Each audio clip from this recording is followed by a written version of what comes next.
Hello and welcome to episode 38 of Rival Banter. I'm one of your hosts, Luke Croft. Joining me, as always, my esteemed co host and the most famous reindeer of all, ladies and gentlemen, Seth Martin. That's what they call me. Do your kids have any Christmas movies they watch regularly?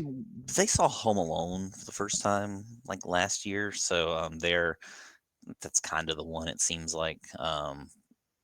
But we're always watching new stuff, so we'll see what happens here in the future. We've gotten like in the Christmas spirit so far this year, but we just haven't like been all in on movies and TV stuff so far.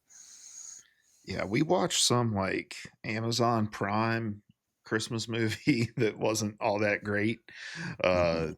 But normally when we're putting like decorations on the tree and stuff, we put Elf on. But where we have the new cat this year, we have not put the decorations on the tree because we just know they're all going to end up on the floor anyway. So we Yeah. haven't really watched much of anything. I'm real bad about getting in the Christmas spirit though. I feel like I didn't expect that from you. I feel like you're the holiday guy.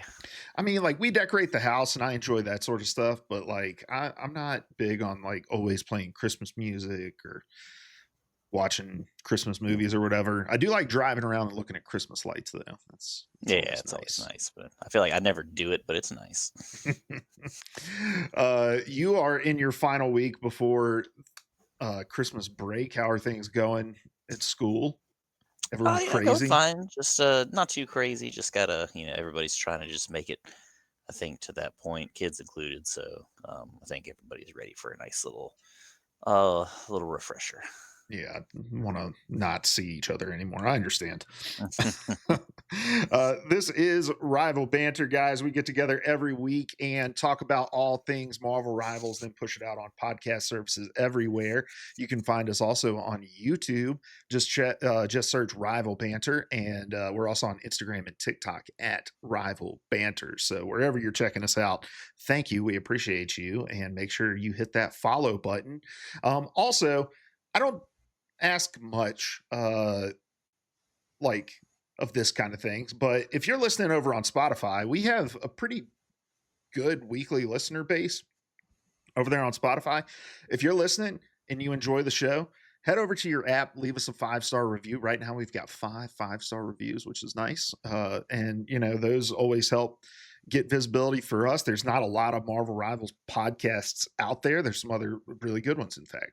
But we are just a couple of a few, or we're just one of a few that are out there. So leave us a review, and yeah, we would love to have your support in that way. But I am ready to jump in this week. We're going to skip most of the rigmarole because we have a lot to cover, but I do want us to start the show like we start every show by responding to some viewer comments. And Seth, I'm going to give you an opportunity here to just clear the air. All right. Because we posted a video last week of you talking about Rogue. I will admit and apologize that my editing was maybe painted you in a worse light than how you actually are in reality in terms of where the clip started. But yeah, so we posted a clip where Seth was talking about how it appears they have filled out Rogue's figure a little bit in order to make her a Vanguard. He was talking about her character design and not being a gooner, but you did, I think, receive some gooner allegations over on Instagram. So I'm going to give you the floor to respond. Well, I feel like I was just observing the facts. Like they maybe I don't know if the skeeviness came from that or from me calling her a thick mommy or whatever it was. But I'm Mm. sorry. I'm sorry if I offended the world. I will try not to make it happen again. But 6'7". 6'7", baby. And look, I think we've demonstrated throughout this show that we have a tiny gooner in all of us. And every now and again it will show itself. But I think a lot of people got their first impression of you last week through that clip, and I hope that they get a chance at a second impression of you because I think I'm they came just to the wrong imagining conclusions. the way you said that, I'm just imagining a tiny little gooner in like in my head, just like ah, just freaking out, going to town. So there's a second impression for you. Like you're a human Megazord and he's piloting you Kinda, like with his everybody has, they joystick. say the little person in there that tells you what to do or whatever. Everybody's got a little gooner inside, just kind of calling the shots. Yeah, spend $35 on that skin because of the ass. No, no, ah. Anyway, All right. Well, I'm glad we could clear that up, Seth, and I will try to not paint you in such a harsh light next time. But my favorite comment I think that we got on that was, "It's people like you that make me ashamed to be a part of this fan base." yeah, I did see that one. Yeah. You make me proud to be a part of this fan base, Seth, and I appreciate you for being on this show and for playing this game alongside me for the last 365 days. I Um, appreciate that, cowboy. all right, well, let's move on to some additional, more, on topic comments here. But Just Embers over on TikTok, responding to us talking about our favorite first half season, says season 1 and 1.5 is my favorite because the game still felt fresh. Dive wasn't gutted, and there was so many experimental metas going on. It really felt like you could play any character and get value from them. Yeah, I mean, I definitely agree with that. I like that it was a magical time, right? Everything was still, it wasn't like brand spanking new, but it was the first like full-fledged let's go season, getting new character drops and all that. I agree, it was a magical time. Yeah, I have a hard time separating out what is nostalgia and what is like the true, like unadulterated quality of the content in season one. I think it was a strong game. I think Dive was really strong. But I also think that those kind of early games um benefit from the fact that it's not just a bunch of content creators trying to min max the meta, and so there's a lot less kind of information out there about what's strong and why it's strong and how to play it. And so I think some of that might be true about the balance thing, but I also just think people were still feeling the game out and trying to figure out what was good and what wasn't good. I think there were still plenty of characters that were absolute dog water in season one. Think about Black Widow, think about season one Penny Parker. I'm sure there's some other DPS characters that I'm not thinking of. Jeff wasn't all that great back in season one either in terms of being a full-fledged support. That's why he got the first character that got reworked. So, and there were also really strong characters, like Wolverine was insanely strong in season one. Was that I think Storm was really strong in season one as well. Oh So yeah, oh yeah. yeah, but no, I do look back fondly on that season just because I think it's the first time in many many years that me and you together got kind of like deeply engrossed in the same game. For So more than like a week or two, yeah, yeah, definitely. yeah.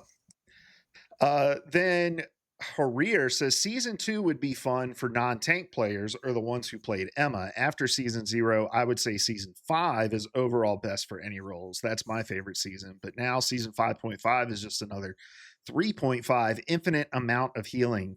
A lot to unpack there. I will say I think I chose season five as one of my top three. Um, Hmm. because I do think that they have put I think it was fun for them to just be like, we're going to buff every character. Everyone's getting a buff. I think that was fun. And I also think that they are starting to rectify some of the issues around role balance without necessarily having to flood strategists and vanguards with new characters. But uh, a lot to unpack there, Seth. What do you make of that comment? Yeah, I mean, again, season two was great. I think that was my either first or second pick in that draft. So much love for that one.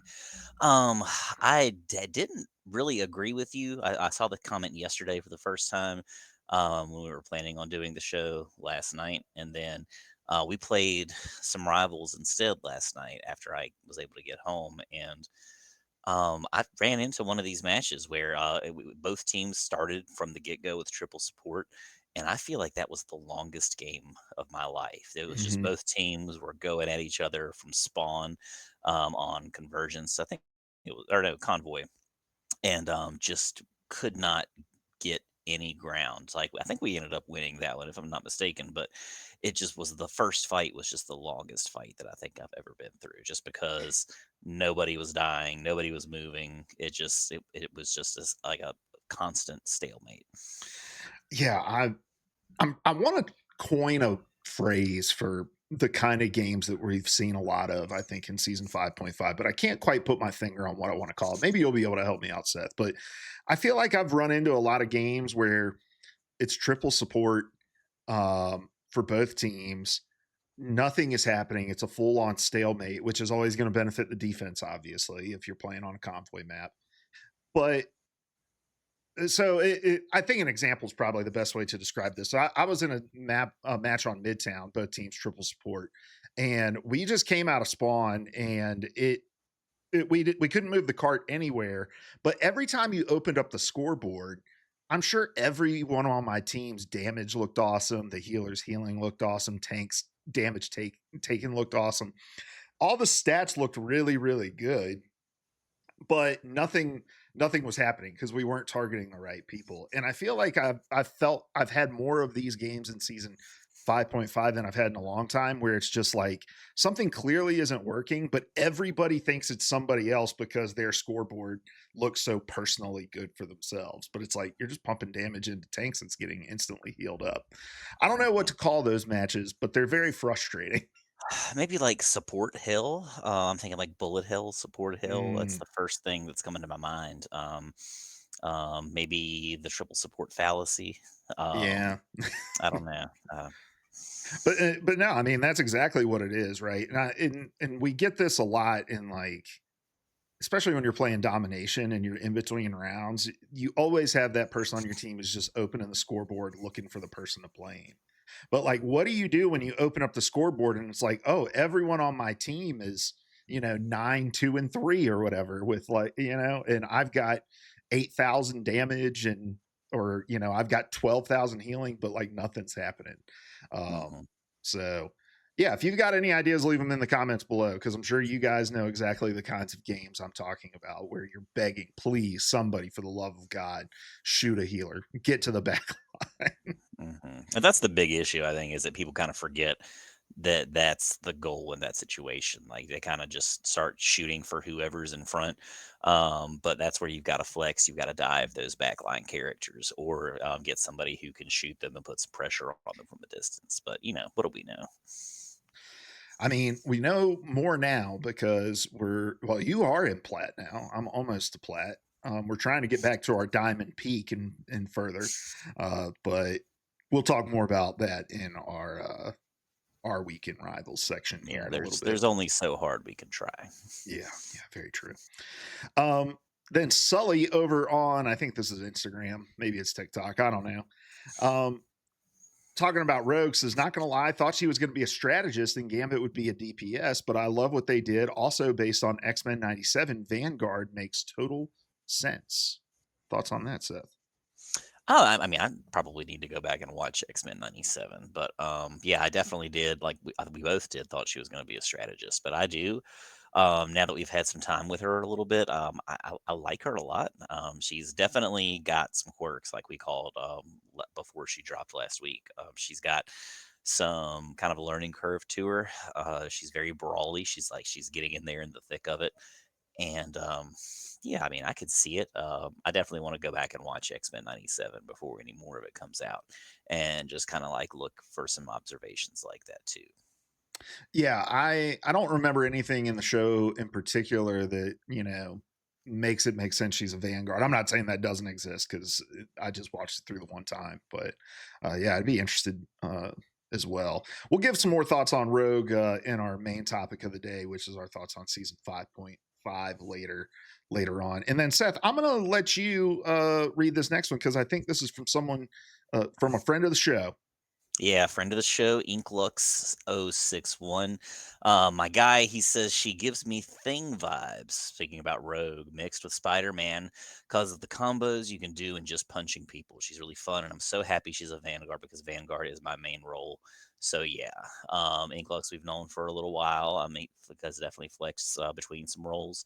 I mean, I kind of questioned the Spider-Man thing at first, but I mean, I kind of see it just because she is so where she's got that kind of jump and dive. She's kind of got that same kind of capability that like Spider-Man or maybe Human Torch has. Just kind of looks a little bit different. It's kind of based more on the ground, but movement's kind of the same. So she's way more mobile than I think I expected her to be when I found out that she was going to be a Vanguard. Yeah, and her kit has a lot of very kind of quirky things about it. Like I didn't realize you were shooting a projectile when you're in the air doing the kicks before you dive. So that was like a kind of quirky thing about her. The whole like you only reduce ult charge to 80%, things like that. So she's got a lot of that kind of little tech. I think you have to learn to get good at her. And I think that's what makes her very similar to Spider-Man. Whereas like I think with Thing, you can just pick him up, run into the front line, start punching some things, and be kind of successful. Uh, I don't think you can pick up Spider-Man and just be successful pressing buttons.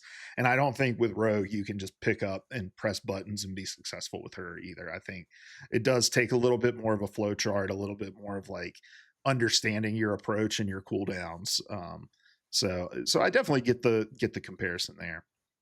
Amen. Um, but if you guys want us to respond to your comments, make sure you're commenting over on Spotify, on YouTube, on Instagram, or TikTok. We go through every week to see what people are saying and try to respond to at least some of you. And you have a much better chance if you comment on the full episode. So go do that. Seth, we had our highest number of views on our full episode on YouTube this week with close to 60, which is pretty good. Normally Hell we're yeah. around like 20, so things are looking good. We're talking about stats on live on the air here, but I don't mind. I'm very appreciative of the listeners that we have, regardless of the size of our audience. So, and it's cool to see it growing. People love this game. We love this game, and we love talking to you about it. All right, let's move on to our draft, Seth. And I hope you had a chance to look at this draft and give a little bit of thought to what you might want to do here. But we are going to be drafting the 5 characters we would not want to be Secret Santa for. Tis the season. So we're thinking about characters we would not want to be responsible for purchasing a gift for. Take that however you will. I've got a couple here that I'm really confident in. I've got some others I'm not as confident in. But I think you picked first last week, so I'm going to pick first this week. And I think I'm going to go with Iron Man. Um, just one of those like, what do you get the man who has everything? And you can apply that logic to a lot of people in this game because there's a lot of royalty, there's a lot of gods, there's that sort of thing. But I think Iron Man is the guy that you could buy something, truly trying, and he's not going to hide his feelings about it at all. He would say something snarky, and if he hate Starky, maybe even uh, Hey. uh, about it, and not let you live it down if you blew it. Whereas I think a lot of the other people who kind of fit that, what do you get the person who has everything mold, Hello. would handle it with a little more grace. Oh, did I disappear? Yeah, you disappeared. You're back now. Oh, okay, we're back. Anyway, that's my first pick. Tony Stark, Iron Man. What's your first pick, Seth? So I pretty much went by the exact same logic. I'm glad that you went a slightly different direction. I do think that, like, yeah, you could apply that to lots of characters in this game, but I think it's a very different vibe approaching Iron Man with a gift versus like Black Panther. Yeah, he's royalty, he's a king, but I feel like T'Challa is gonna go like, "Oh, thank you very much," something like Mm-hmm. that. Like, kind of like show some appreciation for the thought. My pick for number one is gonna be Emma. Just because, again, the same logic. I feel like she's so kind of snarky to even more of a degree, I think, than Iron Man. Like he's kind of like cocky and arrogant, but kind of has like the good heart thing going on. Emma, I feel like just kind of is just nonstop, like everything. Oh, look at this brand. Oh, can't they? Mm-hmm. What a about, "Oh, look at how much money I have. I can afford diamonds. I am diamonds." And then, like, what do you do? How do you give someone a gift who already has everything? So yeah, same logic, just different person, but sounds good. Yeah, unless you're Jumbo Carnation himself. Mm, yeah. My second pick, I'm going a totally different direction, and I'm going to go Punisher. And I'm going to go Mm. Punisher because of one interaction that he has with a character in the game, which is where he's talking to Luna, and I don't know exactly the line, but Luna's asking him about music and if he's ever heard of her music, and he says, "I don't listen to music. I punish criminals." And it's like that's all his existence is focused on. And it's like, what do you buy a dude who thinks like that? And also, if that's true, I'm not going to give you something to perpetuate, your vigilante lifestyle. So if that's all you care about, what do I get you? Yeah, I think that goes pretty vehemently against your pacifist philosophy.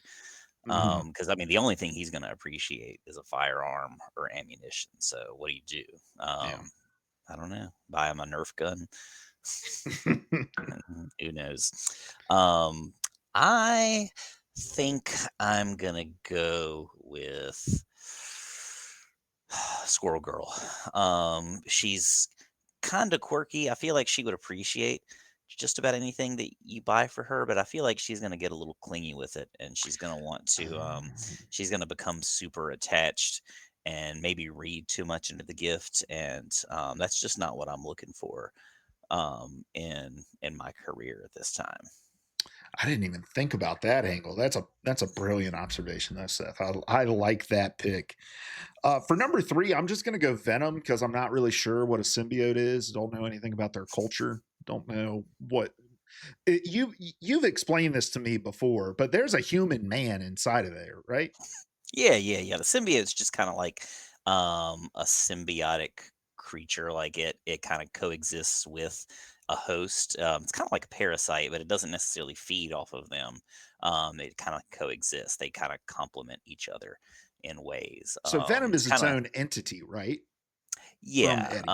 Venom, or Eddie, or whoever. He's had different hosts over time, but yeah. So they kind of like they're separate, but they kind of coexist and blend when they're together. Like they're kind of two sides of the same coin, if that makes sense.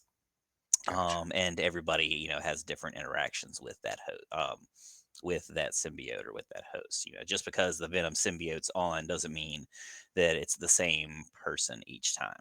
Gotcha. So, I mean, I guess that makes it even easier because it's like, what do you buy the bug that eats the fish's tongue and becomes its tongue, right? Uh, I have no understanding of what a parasite might want other than me, and that's not something I'm willing to give. Yeah, you know. I like that logic. Third, I'm going to go with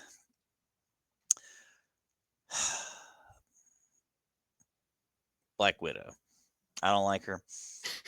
She, she she's done nothing for me in this year or so that we've played this game. So like I don't really want to think about what I don't want to anticipate her needs because she hasn't really anticipated mine. Mm, very good.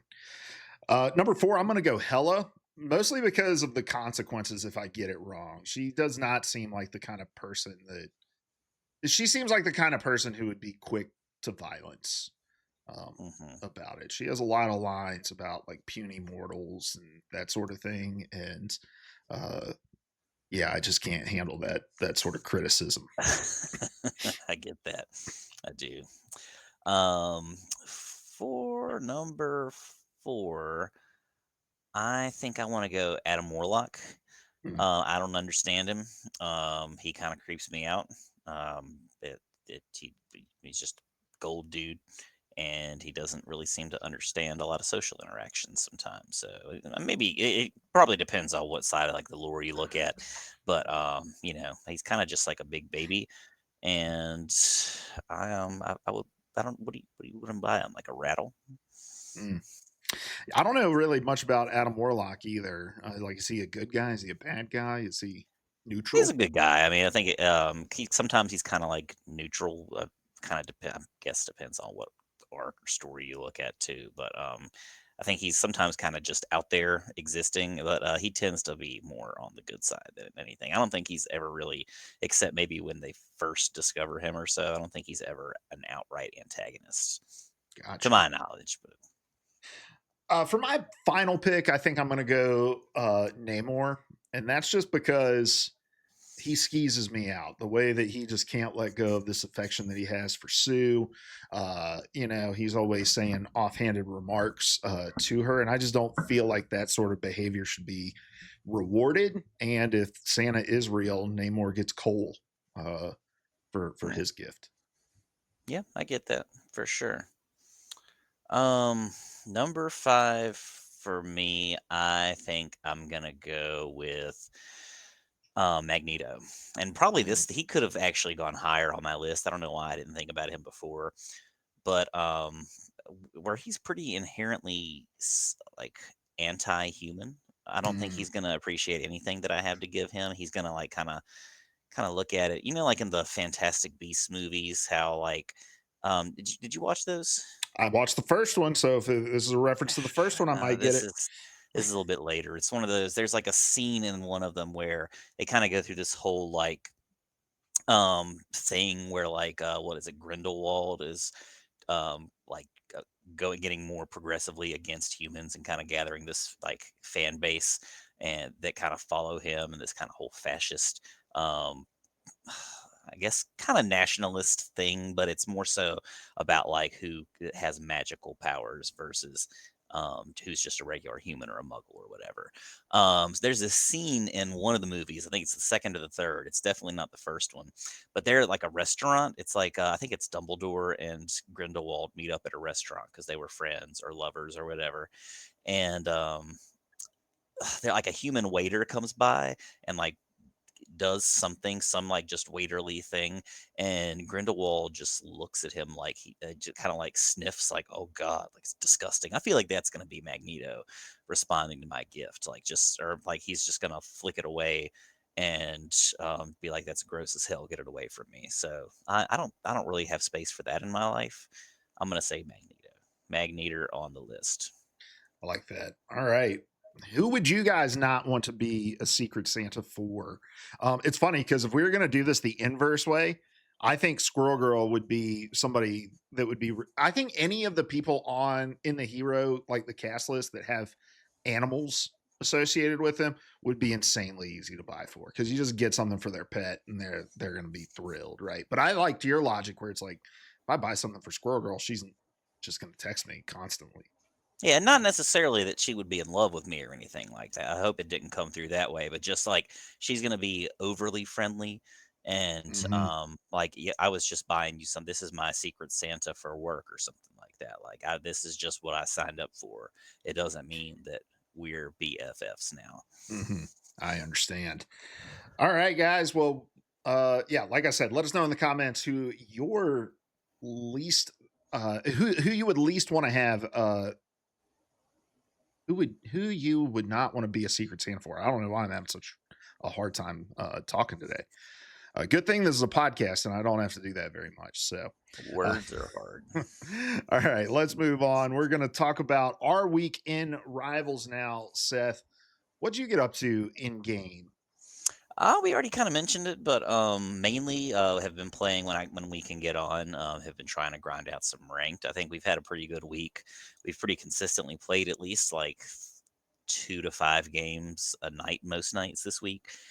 So we pretty quickly climbed. I think you were at what silver 3 at the beginning of the week, maybe, Yeah, I or like I guess last week since the last show, and I was maybe like think you were silver 1. Silver 1, yeah, and so, climbed pretty consistently again, over just a few matches a night and, mostly wins, which has been great, and so, yeah, I just reached, plat 3 and some change. I think I'm, like, 20 points in, so I've got a little bit of cushion or wiggle room, and, you're gold 1, and about halfway through, I think, if I'm not I mistaken. am 1 win away. 1 went away, so good stuff. You must have played today a little bit. Did you play today? No, when we logged off, I was short of plat like 30 points or something like that. Okay, gotcha. So I undercut it a little bit, but yeah. So it's been a good week overall. It felt good to get back up into plat. I know at least I'm going to get a cool frame that I can add. But I would definitely like. I'm glad that there's still pretty solid amount of time. What, like 3 Yeah, weeks it's or something very like that? early. Yeah, we're very early in the So season. of course, like it could always go the other way, but knock on wood or whatever this is, hopefully we can continue climbing and hit that diamond again. I loved being diamond one way back. It felt great. Just still like I regret never quite reaching grandmaster in that early phase, season one, season two, whatever it was when we were where we were. Yeah, this has felt like I don't know. This might sound arrogant, but and you can tell me if you agree with this on your end. But this feels like the first season where playing, and maybe it's just the consistency, but like I feel like I'm better than the elo I'm playing in, and I think it's showing up like in the stats and in the results, and I feel like I'm having a very big impact on the success of my team. Is maybe a Yeah, better way to put it. I've been noticing that a lot too, and I think a lot of the time, again, like usually one of us, if we're whether we're playing together or not, one of us, if we lose a game, is usually like in that SVP category, where we kind of get that like MVP of the losing team situation. So it's felt good. I typically tend to like it shows me that like I'm trying to do everything right or well. I'm typically not losing too many points when I do lose because my performance is pretty solid. So it feels good. I like it kind of confirms like yes, we do have some kind of more than basic understanding of the game. Yeah, for sure. And I don't know, I have that itch to play ranked again. And I think it comes down to some stuff we might talk about a little later, but I feel like very few matches now are kind of like pulling teeth to get people to play anything other than DPS. Like, in fact, I think there's been a couple games where it's like, oh shit, one of us has to go DPS. Yeah, a uh, couple times that's happened. It's been awesome. Not that I'm the best, but I can at least flex to a few people. So yeah, I've been loving it. We've had some weird games for yeah. sure, but typically I feel like that's just because somebody's trying something new, maybe when Mhm. they shouldn't be. And there tends to be kind of at least like especially last night. I feel like this happened to almost every game. There was kind of a turning point where somebody's like, all right, let me go with something I'm comfortable with. And sure enough, like the whole vibe of the match changed and just everything turned around. Yeah, we had two matches that were like after the first round, it was like, is this the same team that we're playing with? Because, uh, and I think a lot of it comes down to if you lose that first fight, are you able to regroup and not, get continually get staggered?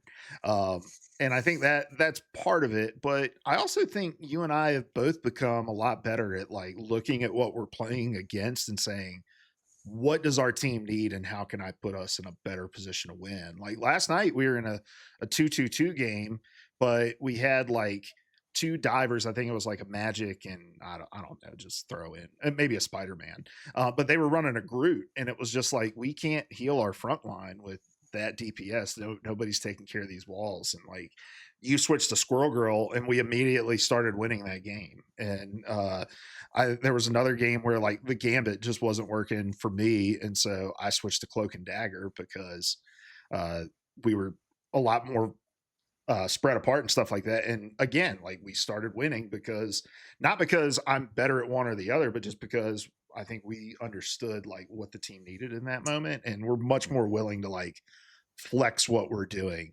Um, that hasn't always been the case with us in competitive games. We've always kind of just played what we want to play.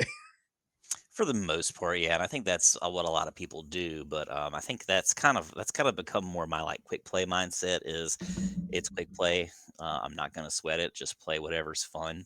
And then competitive, I'm going to try to kind of go for what's more serious. I'm not going to worry about like my Lord farming or anything like that, Lord progress. I just want to do what I need to do to win. And I wish that more people would go into those comp matches with that mentality.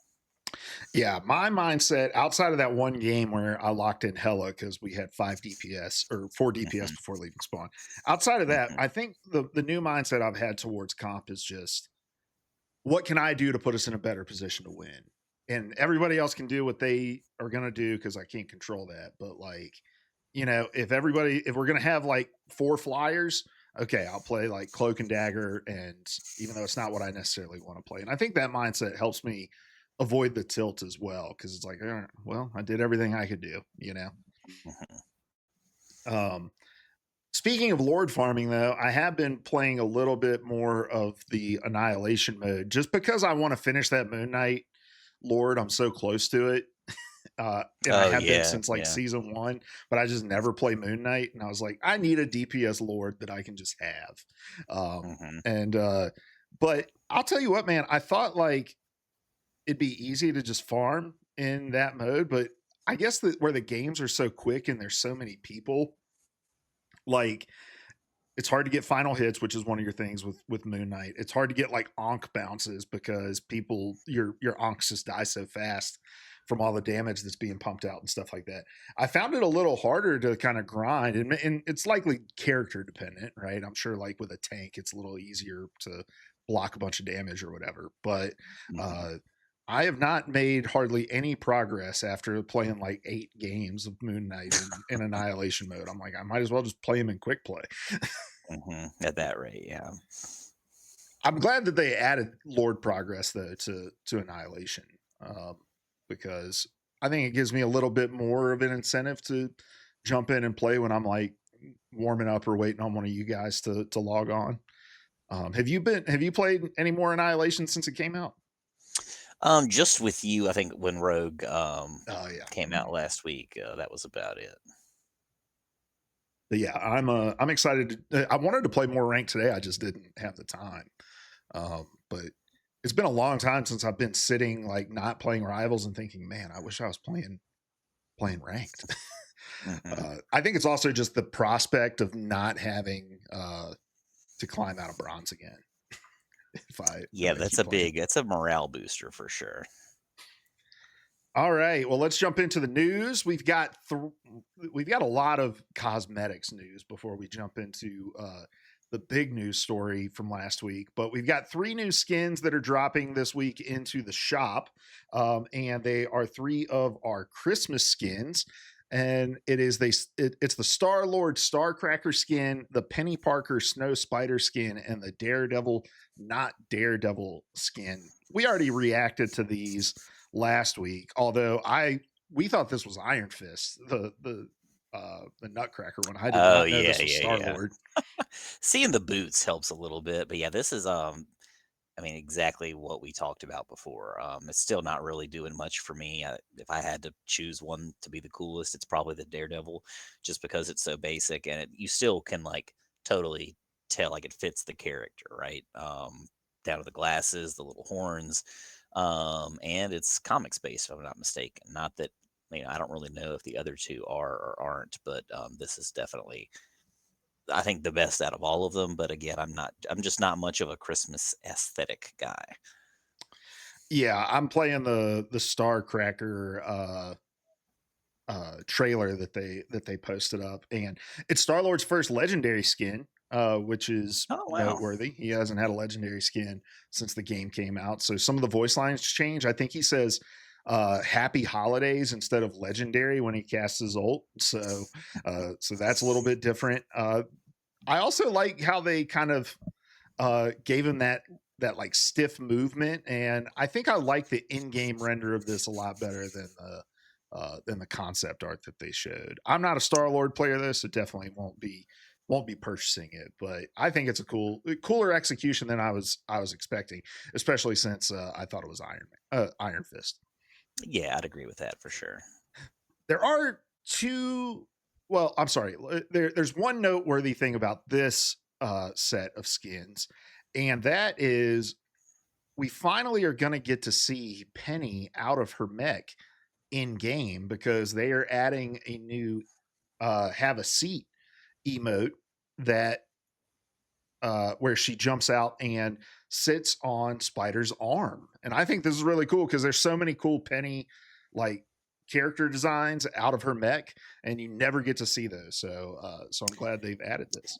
it's one of those things, like, why not just kinda make her diva, make her I mean, her kit's way different than diva, right? But, why not just have an animation of her getting out of the mech, you know? It doesn't have to play or feel exactly the same. It's not going to because, she's a totally different type of tank, but I don't know. I mean, that's kinda just something I would like to see, turn her into and kinda give her a Hulk and Banner thing or something like that. I was actually thinking about this too because I agree. Like, I think it would be cool to maybe rework her in some kind of way.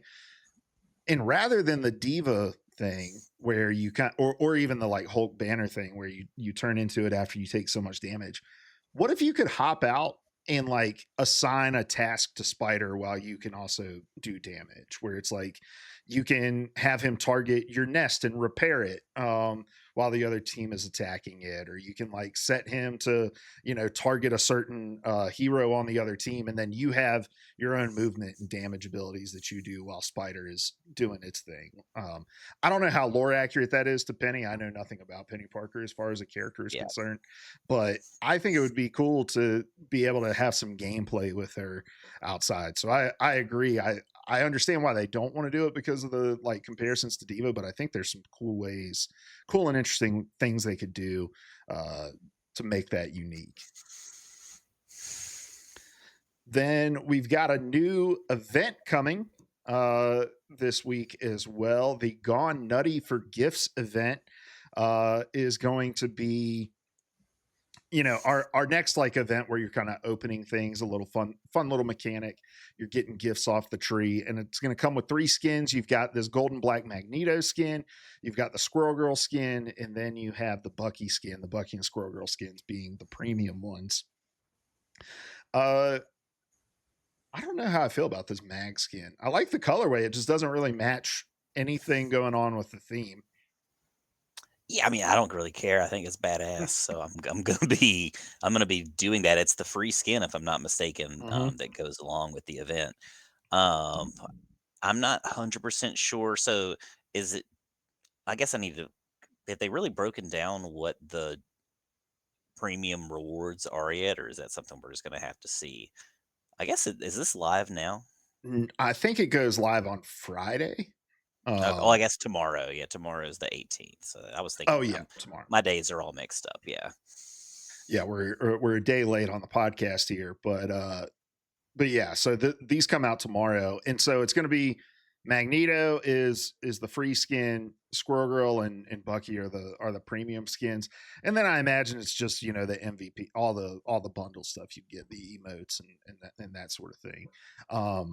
But with Squirrel Girl, one of the things that they're adding is a traversal emote, and do they show it in this trailer? I don't know if they do. I think they do, like, where she's Oh, on the I think it's sled. at the end. Yeah. Yeah, she gets in her little sled and can ride around. I think that's fun. Um, Other games have emotes like this. I don't know. I've never cared about this shit before, but why do I care now, Seth?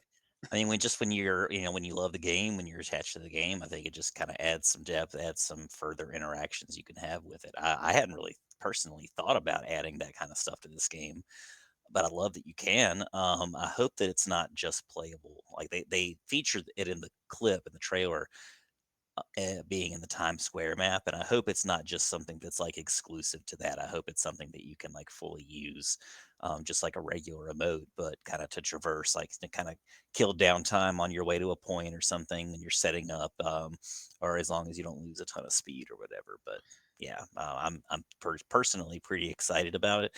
If that is linked to the premium pass, I will probably be purchasing the premium pass almost exclusively for that. Yeah, I am purchasing the premium pass for the final skin that they're adding to this, which is the Bucky Barnes skin, the Winter Buckaroo.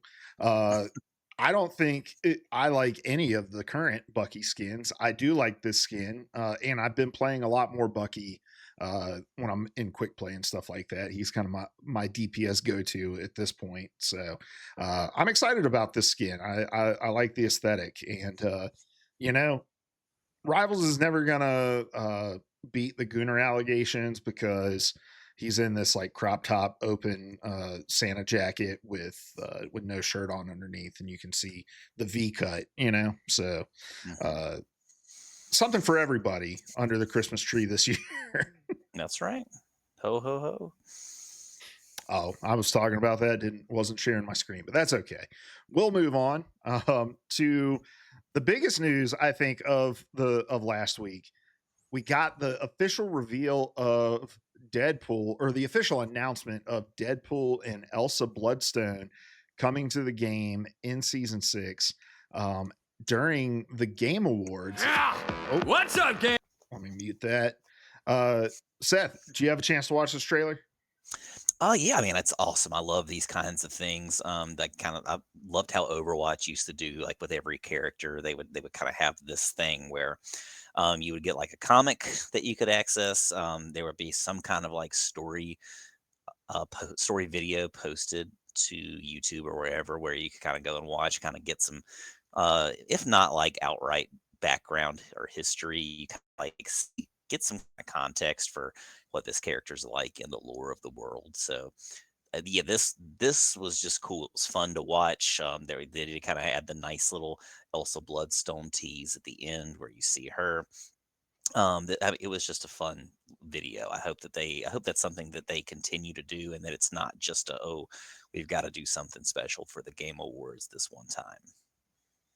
Yeah, I've been going back and watching the League of Legends cinematics that they put out.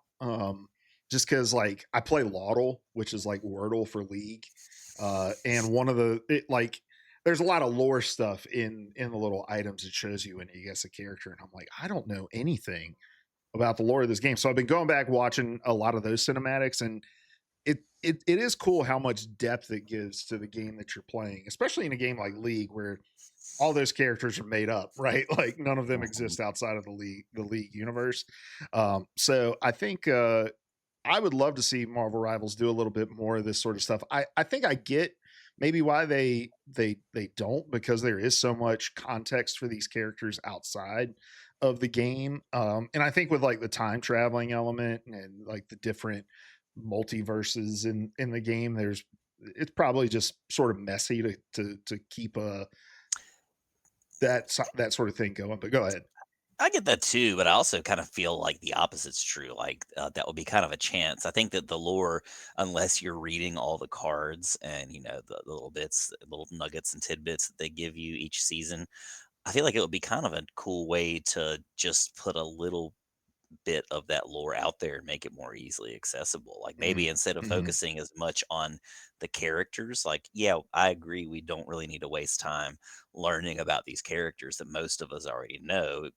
Granted, maybe not your Elsa Bloodstones or your Angelas like we've talked about previously, but I feel like maybe putting the lore front and center, and kind of just going with that. Maybe you introduce the characters kind of like tangentially, like on the sideline, as you're kind of going along with the lore. I think the Rivals comics do a pretty cool job of that. The ones that I've read, like they pretty short and sweet. They tend to just kind of like throw characters in there into kind of weird situations, or kind of random fights. And then every once in a while, like I think at the end of the first comic arc, they like the last panel was that, hey, here's the Fantastic Four, and that was kind of like the indicator that those characters were coming, or maybe they had just dropped. I don't know what the timeline looks like with that in the real world, but I just think that would be cool, just to kind of have that as kind of a vehicle to get people more invested into the lore. Yeah, I saw a Reddit thread this week of somebody that was like, I started playing this game because of Rogue, and then fell in love with other characters. And Hmm. I think sometimes I underestimate the value of the connection that you can build with these characters outside of the game, and how that can impact people's attachment to like the whole product itself, right? Because I started playing Rivals not because I'm like some huge Marvel buff, but because I like hero shooters and the mechanics of it worked for me, right?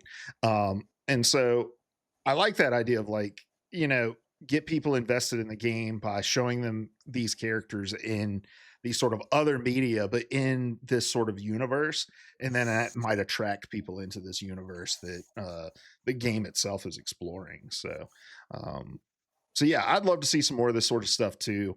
Uh, and I also just like that we're kind of like I like the longer lead time in getting to know about this character too. Like we've all kind of known Deadpool was on the way eventually, and for them to announce him a month before he's going to come out, for us to kind of anticipate it and speculate about it, I think is pretty cool because now you can see his card in the game.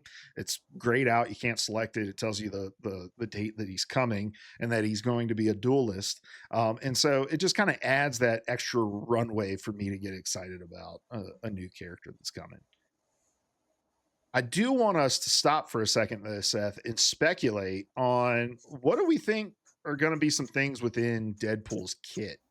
I think there's a lot of speculation going on around the internet, and I think Wade is one of those characters where it's just like, honestly, anything you can think of probably works. um, but go ahead. What are some things you think might? Yeah, I agree. Like, really, you could just about do anything with him. I do think like you've got to have because they featured in the trailer, right? They've got that his healing factor, kind of Wolverine-ish in there. So that's definitely got to play into his kit in some way. And I mean, it could work pretty similarly to the way that Logan's does in the game right now, right? Where it kind of just like passively happens as as you're playing the game, and like right when you think you've killed that Wolverine, he bounces back with half a health bar, and that's how he gets you. So I definitely think that that could be a thing. I kind of see him like he's got this blend of swordplay and gunplay, so that's got a feature in. He kind of has that blade aspect to him too, but he's probably more along the lines of like having automatic weapons or at least like dual pistols. So maybe like seeing kind of like a heightened rate of gunfire, maybe like Blade 2.0 in some ways, like dual katanas, dual guns. Maybe an ult with a big gun or something like that. I don't know, but there's just so much that you can do with him. He's so mobile, so flexible, so fast, and again, he's kind of got everything. Yeah, I'd like to see them do something kind of creative with like a buff that you get based off of the damage that you take. Hmm. Because of that sort of regen factor. I also think it would be cool for them to we already have a passive where like a resurrection passive with Adam Warlock, right? You can go off and resurrect somewhere. I think that would be cool with Deadpool, where like the first time you knock him out, maybe he comes back to life with a certain number of the stacks that he got from the damage that he took, but then some sort of nerf to that second life where you have to Mm. kill him a second time in order to get him to truly die and go back to spawn. So maybe when he respawns, like your crosshairs are going crazy, or there's like some weird nerf that you get to his resurrected state I unless kind you of like secure a that. kill. I remember like I think the most I laughed at one of those. Actually, maybe no, because I laughed a lot in Deadpool 3, but in 2, I think there's a moment where like he gets his legs blown off, and like the next scene, he's like kind of like zooms out at one point, and he's got these tiny ass little baby legs, and he's just like kind of kicking them. So yeah, I like the idea of kind of giving him some kind of nerf that kind of reflects that about him because he does have to truly like regenerate his body. So maybe something like that, or just kind of like taking away a cooldown or something like that, putting it on hold for a little bit could be cool. Yeah, maybe he can only basic attack until he secures a kill or something like that. Not Hmm. use any of his abilities. Yeah, I think they could do some cool things there. The other thing that they featured a lot in the trailer was the Deadpool dinosaur. And I had to look up what that was. I'm not that Was it deep into the Deadpool Marvel. dinosaur or Devil dinosaur? I wasn't quite sure. I've Oh, only I don't watched the know. trailer the one time. Okay. What Uh, did you look up? I just looked up, is there a dinosaur in Deadpool? And it was like, yeah, it's Deadpool dinosaur. That's his name. Yeah, I mean, they kind of have that with like everything. I feel like Gwenpool. There's all like spy. I don't know. Yeah. It, there's a lot of that stuff. I probably could stand to go back and look at it, but I kind of looked at it as a tease for Devil Dinosaur, who's another character altogether. But maybe not. Maybe I was just kind of going in a different direction with that. Yeah. I mean, in the trailer, oh, What? in the trailer, he's hold on, I'm pulling it back up again. In the trailer, he's kind of fighting the dinosaur. He doesn't seem to really be cooperating with it, but through fighting the dinosaur, like good things are happening for him overall in the fight. So I was thinking, how cool would the his ultimate be if like that's what he does? He like summons this dinosaur that he goes berserk on for, 8 to 10 seconds or whatever and deals like massive damage. I just think they can do so many creative things with like Deadpool kind of changing the battlefield in ways. I'm really curious to see how they implement them because I think they can also go too over the top and maybe too silly with it. But I have to think that the dinosaur that they keep showing here shows up in some way, whether that's like you're saying as a whole other character or as a part of Deadpool's kit. Hmm. Then we get the reveal of Elsa Bloodstone at the very end. She looks awesome. She's got a pistol and a rifle. I think she's going to be a Vanguard. I know nothing about this character. Seth, have you learned anything since our last conversation about her? No, zero stuff. Nice. um, yeah, I'm excited to learn more. There's plenty of other characters that I knew nothing about before playing Marvel Rivals that I now love, like Jeff and Luna and Angela. So yeah, I'm excited about Elsa Bloodstone. I'm excited about like a ranged tank possibly coming where there's like um, opportunities to take care of flyers without having to have so much like good movement like you do with like Angela or even Thing. Like the jump you have to do to secure a hit on a flyer with Thing is very challenging to time right. So having an option like Elsa Bloodstone where there's more guns and range, I think could be really cool. But we'll have to see. Those characters are coming in January. Um, but yeah, I don't know. I've seen some speculation, Seth. I'm curious on your thoughts. I've seen some speculation that this whole like adding Deadpool into the game, uh, the way that he's added right now, where he kind of appears in like, I mean, he's even in like the character select wheel at the beginning of the match. So he's showing up in all these places. I've seen some speculation that maybe this January 16th date is sort of like a smoke screen for them to shadow drop him around Christmas. Oh, that would be cool. Any thoughts on that other than it's I mean, cool? it's just, of course, it's wild speculation. I don't know, like, if is there any factual basis or like evidence that that's a thing that could be done, or is it just kind of wild speculation? I think the only evidence that I saw in the post that I saw, and I don't know who to credit that to, was just that like they're pretty sure that Deadpool's already been added into the game and that they have the function to just kind of unlock him in the back end rather than like force an update. It's interesting because it is like it's kind of like not weird in a negative way, but like it's very different that they've added him in that way, where he's accessible. Yeah, like you said, or not accessible, but like he's evidently there. It's not like they're waiting until the update to add him to these select screens and to the like to look at the hero um, the hero menu or anything like that. So yeah, I would love this to be true. I just don't want to get my hopes up for it, if that makes sense. Be like looking out for him with bated breaths. Yeah, I think the only like actual evidence is what we're talking about, where it's just so different. It would be awesome. Don't get me wrong. I would love for them to just like shadow drop a character. I hope they do that at some point. Um, but I also don't think you take to the stage in the biggest gaming event of the year now that E3 is not a thing with the Game Awards and give a date to the general public and then go back on that date like that. I think that'd be a weird move, but hey, Deadpool's a wacky character, so maybe he has a prank up his sleeve, and he will. We haven't gotten the Pim's uh, diner thing, right? That hasn't started yet. That's this week. What if Deadpool's the Yeah, I think prize? so. Ooh, it could be cool. I kind of like looked at the trailer for that drop today, I think, as well. And it seemed like it was just kind of like you do it and it does something to your character, changes like their size or something like that. Um, Oh, I've I did not see seen that. they show like Jeff rolling around a snowball or something like that, like a tiny Jeff, I think. I've seen some people theorizing that this is kind of like a secret beta test for Ant-Man and the Wasp with like the size changing ability, kind of see how that plays in the game, how it feels, that kind of thing. But All I right, don't I'm know. pulling That's this just trailer up right now. okay. Breaking Because news. this is breaking news for me at least.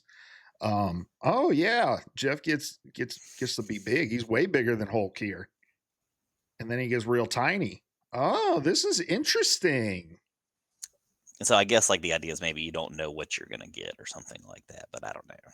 And it's like a lot of different sizes here. I mean, like Squirrel Girl is big as the Christmas tree in in Times Square. I like that. And I love the idea that it's testing like how different size characters function on the battlefield. We kind of got a little bit of that in Zombies, right? You could become a bigger version of Jeff. Hmm. But yeah, seeing how these characters interact with one another in a map like Times Square, where it's a little lower risk, I think is a really interesting idea.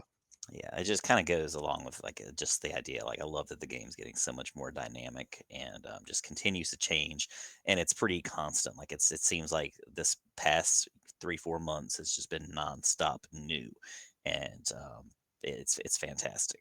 Yeah, for sure. We do have another new event coming, and it's actually the return of an event, but with some twists. And that is the Jeff Winter Wonderland event on the brand new Jeffland map.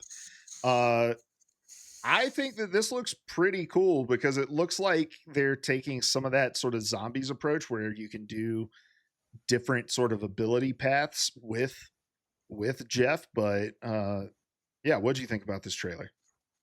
I like it a lot. Again, I think I mentioned last week that I thought that the last year's take on this mode was cute. It was basically just Splatoon, and it was just Jeff kind of like he had his same old kit from what I recall, and you just kind of like Splatoonified it. It was also just kind of like superimposed on it was an Eagsguard, one of the maps on Yggdrasil. I think it was the Domination one. Gotcha. But where you've got like the big open area, the destructible like castle thing off to the side. Um, this looks a lot more fun. I love that it has its own kind of like original map. Jeffland, from what I can tell, it doesn't look like it's kind of like added onto a pre-existing map. It looks like it's totally its own thing. The color schemes are cool. It definitely does kind of have more of a Splatoon look to it because it's instead of like I think last year it was just like orange and or red and blue, just kind of like the regular game mode. Like enemy spray is red, your Hmm. spray is blue, and vice versa. For the other team. Here you've got like that kind of orange and purple that really contrast each other really well. Um, Well, and you have a whole third team, don't you? Yeah, yeah, yeah, you do. So I do think I'm going to be a lot more incentivized to play this one. I hope that it has some really cool rewards linked with it as well. Yeah, I'm trying to see because they show the like ability icons in the bottom corner, and I wanted to see if it changes. Okay, so it does. Like, so one of the characters has like the classic bubbles, it looks like, um, as his secondary fire, and in the spinning Jeff one, that replaces his secondary fire. So he's got a different one. There's also like a giant snowball that gets pushed around. I'm Hmm. gonna play this too. I didn't play it the first go around. This looks really fun. And I'm with you. I hope they kind of incentivize it in some ways. I imagine there will be some mode specific challenges that we could do that'll give you progress on like that event that's coming or whatever. But I think even more exciting thing about this is NetEase's willingness to evolve on their previously released modes. They could have very easily just put Jeff Wonderland out and its version 1.0 again and called it a day, and everybody would have been like, Hmm. okay, that's cool, it's back. But for them to go the extra mile, I mean, it's an extra several miles with making a new map, giving characters new abilities, all that sort of stuff. It gives me hope for zombies return, for possibly them revisiting Ultron's Battle Matrix protocol, for them revisiting some of these modes that have come and gone as limited time stuff. So, And iterating on them too. yeah, Yeah. yeah. Um, love it. I love this sort of thing, and I love them having more and more areas to do experimental stuff with their characters that can possibly make their way back into the main title. We saw that with the Thor update, right, where he can, change direction in his flight. That was something they specifically called out that they took from zombies to add to his kit now. So the more that they're willing to do that sort of stuff, the more I'm willing to let them do whatever the fuck they want with these limited time modes, because I think that's a really cool design tool for them. Amen. Final news item. This comes from a very reliable Marvel Rivals leak source. Or wait, hold on. I'm sorry. I don't know. Maybe Miller Ross is actually involved with the game, but he shows up in a lot of the Marvel Rival League subreddits and stuff like that. But visit the new Christmas tree in Times Square daily from December 24th, 2025 to December 27th, 2025 to claim a gift of a random amount of units. Have you been good this year? Love that. I love it too. I'm wondering if this is truly going to be randomized or if it's going to be based off of something, whether that's like time played uh, or something like that. Number of lords. I don't know. Maybe likes or something like that, or maybe it's kind of like maybe there's some kind of algorithm or amalgamation because they kind of disincentivized doing that. You used to get, what experience from it, or There were was it challenges attached to it. challenges? Yeah, that's Yeah. right. It's been so long now, it seems. So I kind of like the idea of maybe like playing that in if you've been good this year.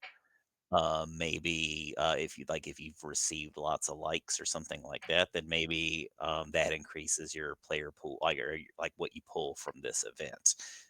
I don't know if that's the case, but I kind of do think that would be really cool. I hope it's not based on how many likes you give, because I might owe them units.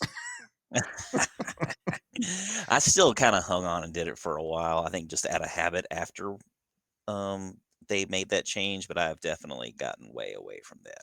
I don't even like you and Larry most of the time now when we play our nights. Yeah, I don't like myself either. So I'm right there with you, Seth.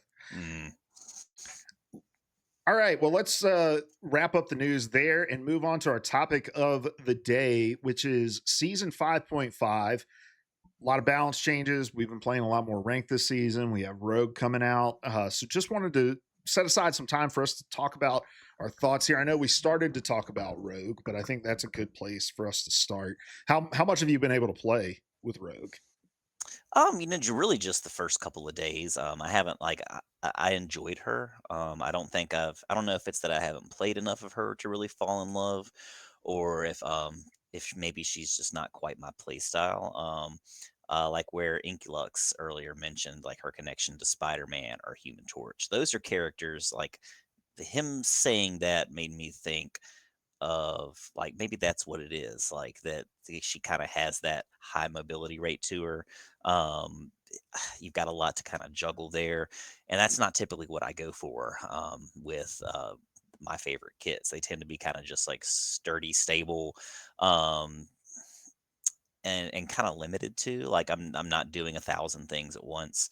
So I don't know if that's what it is or not. I've also been kind of like just having fun playing with Emma, with Hulk, with whoever, kind of flexing roles here and there. So um, again, she's cool. I do think I will spend some more time with her later on, but she just hasn't like gripped me the same way I think that she's gripped some other people, and that's okay.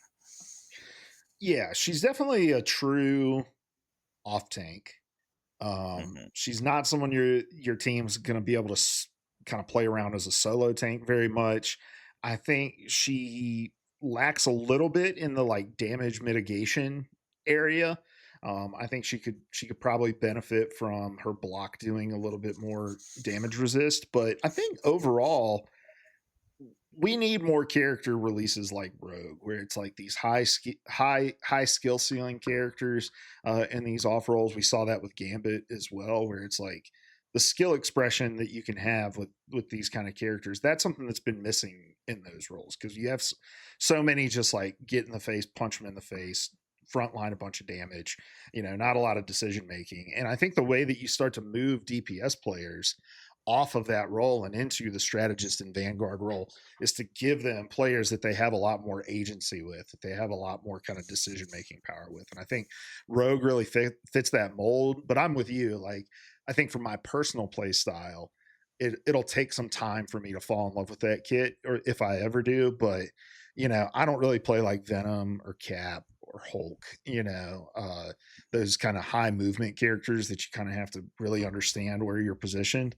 I'm much more like, I want to play Thing and just stand there and punch you. Um, and I think that that's also why we've probably seen a lot less kind of insta locking of Rogue. We can easily just go play Rogue any day now, right? And it wasn't that way when Gambit first came out. Mhm. But the Rogue hype kind of fell off, but I don't think it's because her character is bad or her kit isn't good. I think it's just that's a tank you're going to have to invest a lot of time into learning, and I think most people just don't want to. Yeah, yeah, I'd agree. But I think you know, I started to kind of put it together. I played a little bit of her in Annihilation just to kind of force myself to be in constant fights and have to figure out what all of her buttons do. But yeah, the I was mentioning earlier, she's got some of those quirks within her kit with like the projectile and her kicks and that sort of thing. Um, Also, just the timing, her cooldown links are very, very long. Like, if you burn everything getting in, you have almost nothing while you're in the middle of the fight. So, figuring out how to juggle and manage all that, I think, is going to take some time for a lot of people to figure out. Um, but no, I like Rogue. I think it, I'm interested to see what she looks like in high level play, especially. Yeah, me too. I do feel like I've seen a pretty abnormally high level of well performing rogues. Like a lot of just going out there doing awesome things, being really integral to a lot of team fights. I've seen it. Of course, there are always some not so great ones, but I feel like I've been surprised with like the difficulty of her kit, how well I think some people have taken on her so far. Mhm. I do definitely agree with um, Ink's observations before, where it is very Thing esque too. She is very Thing esque too in the terms of just being really brawly, and I Hmm. think it, older Things kit this probably applies a little bit more so than newer Things kit, but I think a lot of people try to get their value from Rogue and from earlier seasons of Thing by just hitting the front line over and over and over again. When in reality, you get so much more value harassing the back line with those characters. And I think as people start to figure out how to track fast moving characters with Rogue, they're going to start to really unlock her potential a lot more. I feel like most of the rogues I'm seeing right now are just kind of hunting frontline. I think she's going to be able to take on maybe a little bit more of what we expect from like Cap or Venom with the Hmm. mobility to get to the back. Interesting. I like that. Any what other thoughts do you have on season 5.5? We've been playing a lot more ranked, and so the balance changes that we've seen and things like that. You've been playing a lot more Invis as well. How have those changes felt? Overall, I mean, pretty good. I've definitely noticed. Like I feel like things feel pretty good. It's nothing that's like changed the world for me in any way, but yeah, I think overall, I've mostly kind of shared my stuff earlier. I do think just kind of like that Ultron um is nuts right now. I think you've Yeah. you've spent more time going up against Ultrons than I have. We played the wildest ass game that I think I've ever played a couple of nights ago, where we were in like a really tense fight with another team. We had been rolling them up until a certain point, and then they did it should not have worked. I do not know why it worked, but they did three tanks, one duelist, and a single healer, Ultron. and somehow that was enough to just dominate our team. Did we win that match, or did they end up taking it? I think we ended up winning that match. I think it was much closer than it should have been Then because it should have been. that was the match on Idrisil where we had to where we rolled them on point one and then we had to go to overtime for point Mhm. two. And then yeah, they switched to that stupid comp and we were like, oh, this is easy. And then we just trickled for two round or for 2 points. But no, Ultron, yeah, the changes to Ultron are crazy. But I feel like it, what I said last week about Ultron kind of holds true now, which is like they didn't really address what made him so good in triple support. And so now triple support with an Ultron just feels infinitely more oppressive because of the two drones. So I Mhm. imagine they're going to have to make some tweaks and changes to what they've done, but I love that you can have an Ultron with another healer right now and not feel like, oh fuck, well, we've lost. Yeah, yeah, it does. It kind of validates him a little bit more, I think, as a standard pick. And I'm sitting here asking you about Invisible Woman changes, and those changes were season 5. I'm dumb. It wasn't That's what I season was 5.5. thinking, but I rolled with it. Yeah, that's my It's like, bad. how did she change? But yeah. Yeah. Um, but yeah, I do feel like we've been seeing a lot more games where it's like, damn, there's 3, 4 people that want to play tank. There's 3, 4 people that want to play strategist. And I don't know. I can't credit that to really anything other than the fact that these balance changes have made characters in those roles more attractive to DPS players. I don't know. Yeah, Unless the no, matchmaking is just better. no, I mean, I think that that's got to play a part in it because I mean, we've seen it so much more. There've been a lot of games here lately where people are just insta locking those support characters, and I'm like, hell yeah, that lets me play around and kind of do other stuff. It's not one of those where I'm like, well, it seems like everybody's waiting. I want to make sure the job gets done, so I'm just gonna step in and do it myself. So it's been great. It's kind of freeing. I hope that that only continues from here, and it seems like it will. I haven't had a chance to try out the new Emma team up with Luna. You have. How's that? It's pretty fun. I do like it's very limited. That wall does not stick up on its own for very long, even if it doesn't receive any damage. If it does receive damage, it kind of goes away almost instantly. But I guess it's just enough to maybe make a difference in a fight, kind of like in a split second. Maybe it buys you an extra second to get healed, or kind of maybe like is enough to kind of split off somebody from getting healed just in time. It's not as effective as a group wall by any means, but it's something, and I mean, it's something different. I think, especially if it gets kind of tweaked or patched whenever the next update comes along, I think that that would be. There's a lot that could be done with that for sure. Yeah, I like that they went that direction with it though, because I think they really mean it to be more of an offensive tool rather than a defensive. Hmm. Because then you have the opportunity to throw that wall behind somebody and kick them into it and get that extra bit of damage from them hitting the wall. So I I like didn't that think they about didn't that. make it Wow, too like defensively oppressive. What's that? I didn't think about that. Wow, yeah, that's pretty cool.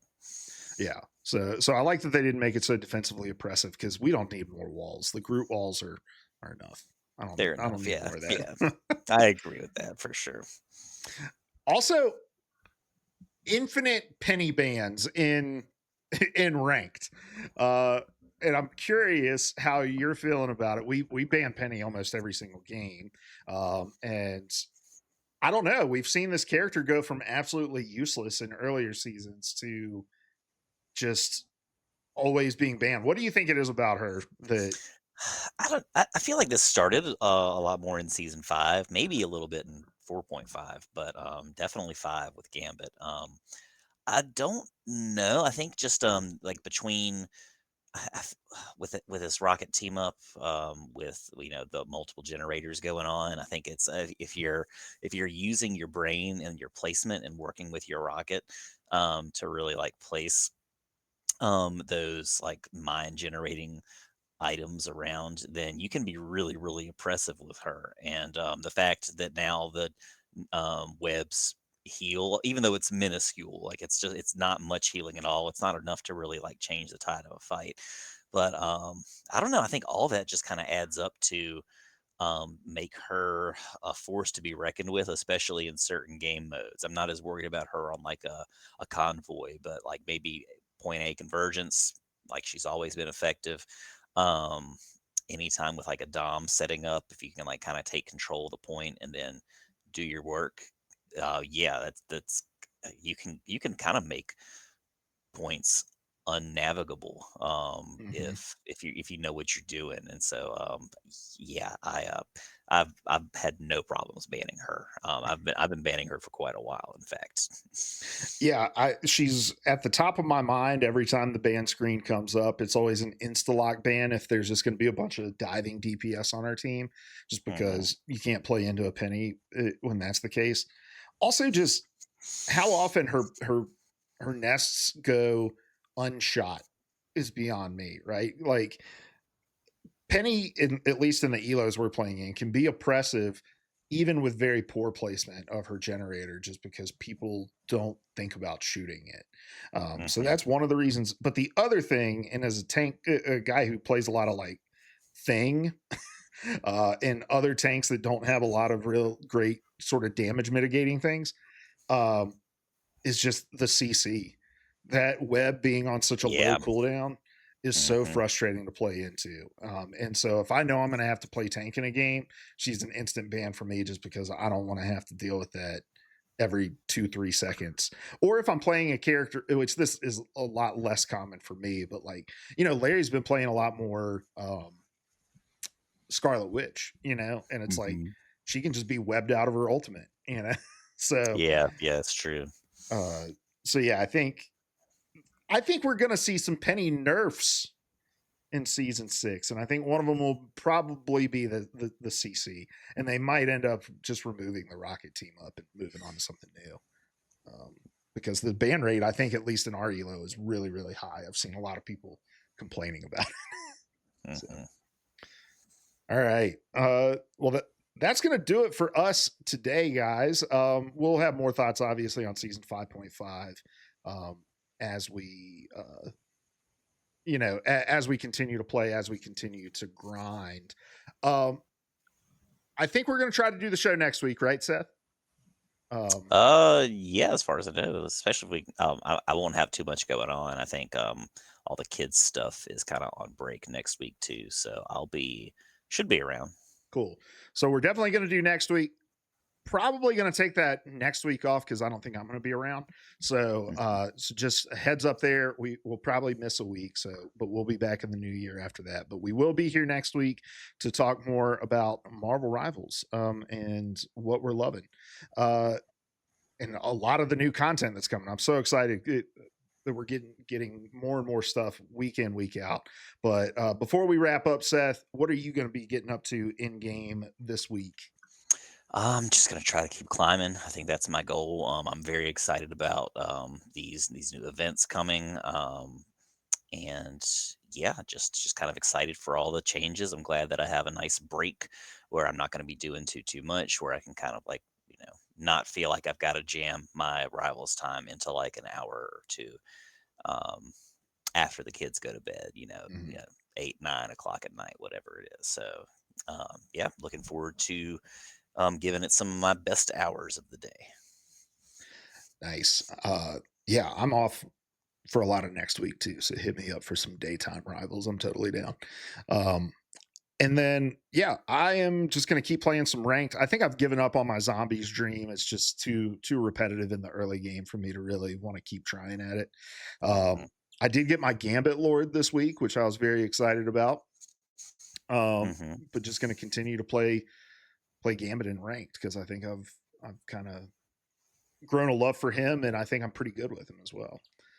Yeah. Um, But other than that, just gonna look forward to this Jeff Winter event as well. I'm definitely gonna try that out over the weekend and report back on my thoughts next week. And yeah, other than that, I think that will cover it for this week. And we're gonna get out of here on a long one. This one went almost an hour and a half. Seth, apologies for keeping you up past your bedtime. Uh, But thanks for tuning in, everybody. We appreciate you. Let us know your thoughts on what we've discussed in this show in the comments below. We'll read some out next week. And until then, good luck in your games. We love you. Goodbye. Goodbye.